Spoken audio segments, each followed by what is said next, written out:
नमस्कार, आप देख रहे हैं न्यूज फॉर नेशन और मैं हूं प्रियदर्शन।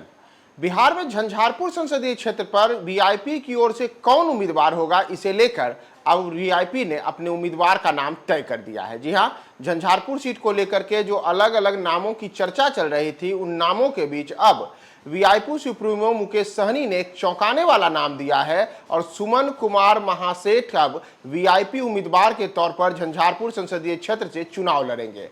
अगर हम आपको बताएं कि सुमन कुमार महासेठ हैं कौन, तो सुमन कुमार महासेठ एक पुराने राजनीतिज्ञ हैं, पहले भी एमएलसी रह चुके हैं और अलग अलग समय में अलग अलग दलों में रह चुके हैं। इसमें उन्होंने भारतीय जनता पार्टी के साथ भी रहने का एक लंबा अवसर देखा है।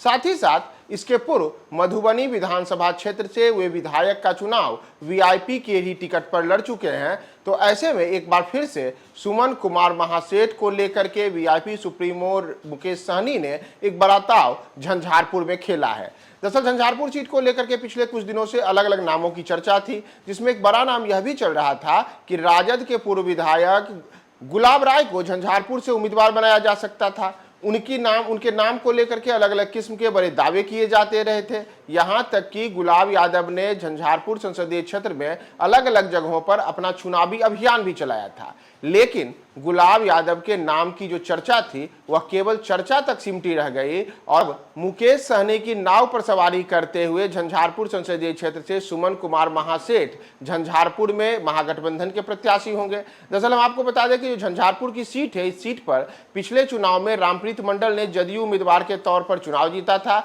और एक बार फिर से रामप्रीत मंडल को ही एनडीए प्रत्याशी के तौर पर जदयू उम्मीदवार के तौर पर झंझारपुर में उतारा गया है।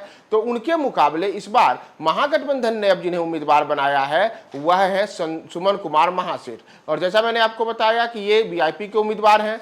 दरअसल पिछले दिनों जब राष्ट्रीय जनता दल के साथ मुकेश सहनी ने अपने सीटों का समझौता किया था, तो उसमें राजद ने बिहार में 26 संसदीय सीटों में से 3 सीटें वीआईपी को दी थी और जो 3 सीटें दी थी उसमें झंझारपुर के अतिरिक्त गोपालगंज और मोतिहारी की सीट शामिल है।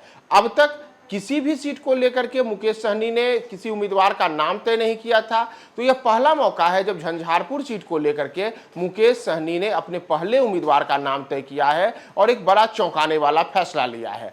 दरअसल मैंने आपको जैसा बताया कि जो सुमन कुमार महासेठ हैं वह पहले भी लोग चुनाव लड़ चुके हैं। उन्होंने पिछला विधानसभा का चुनाव वर्ष 2020 में मधुबनी से लड़ा था, हालांकि उनकी जीत वहां नहीं हुई थी। इसके अतिरिक्त वो पूर्व में एमएलसी भी रह चुके थे और इतना ही नहीं, वर्ष 2022 में उन्होंने एमएलसी का चुनाव एक बार फिर से निर्दलीय प्रत्याशी के तौर पर लड़ा था, लेकिन वहां भी उन्हें सफलता नहीं मिली थी।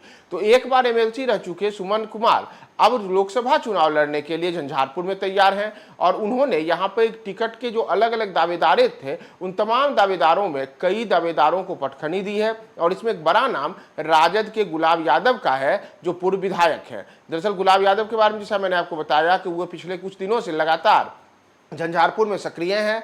वो न केवल सक्रिय हैं बल्कि इस बार महागठबंधन के प्रत्याशी के तौर पर चुनाव मैदान में उतरने को लेकर समय समय पर खुद गुलाब यादव और उनके समर्थकों के द्वारा दावा किया जाता रहा था। लेकिन गुलाब यादव को एक तरीके से कहें तो एक बड़ा झटका झंझारपुर में लगा है। उन्हें महागठबंधन ने अपना प्रत्याशी नहीं बनाया और अब वीआईपी ने वहां जिसे प्रत्याशी बनाया है वह सुमन कुमार महासेठ हैं। वही सुमन कुमार महासेठ जो पहले एमएलसी रह चुके हैं, विधायक का भी चुनाव लड़ चुके हैं और इतना ही नहीं, उनके अलग अलग समय में अलग अलग राजनीतिक दलों के साथ रहकर अपनी सियासी पारी को आगे बढ़ाने का एक पुराना इतिहास है। जैसा मैंने आपको बताया कि वीआईपी में रहने के अतिरिक्त भारतीय जनता पार्टी में भी रह चुके हैं और भाजपा में रहने के दौरान भी उन्हें अलग अलग पदों की जिम्मेदारी दी गई थी। लेकिन अब उनको वीआईपी ने एक बार फिर से अपने दल के उम्मीदवार के तौर पर झंझारपुर में उतारा है। तो झंझारपुर में जो अलग अलग सियासी समीकरण है, उन सियासी समीकरणों में अब जदयू के रामप्रीत मंडल को चुनाव में सशक्त देने के लिए वहां पर मुकेश सहनी ने एक बड़ा दाव सुमन कुमार महासेठ के नाम पर खेला है।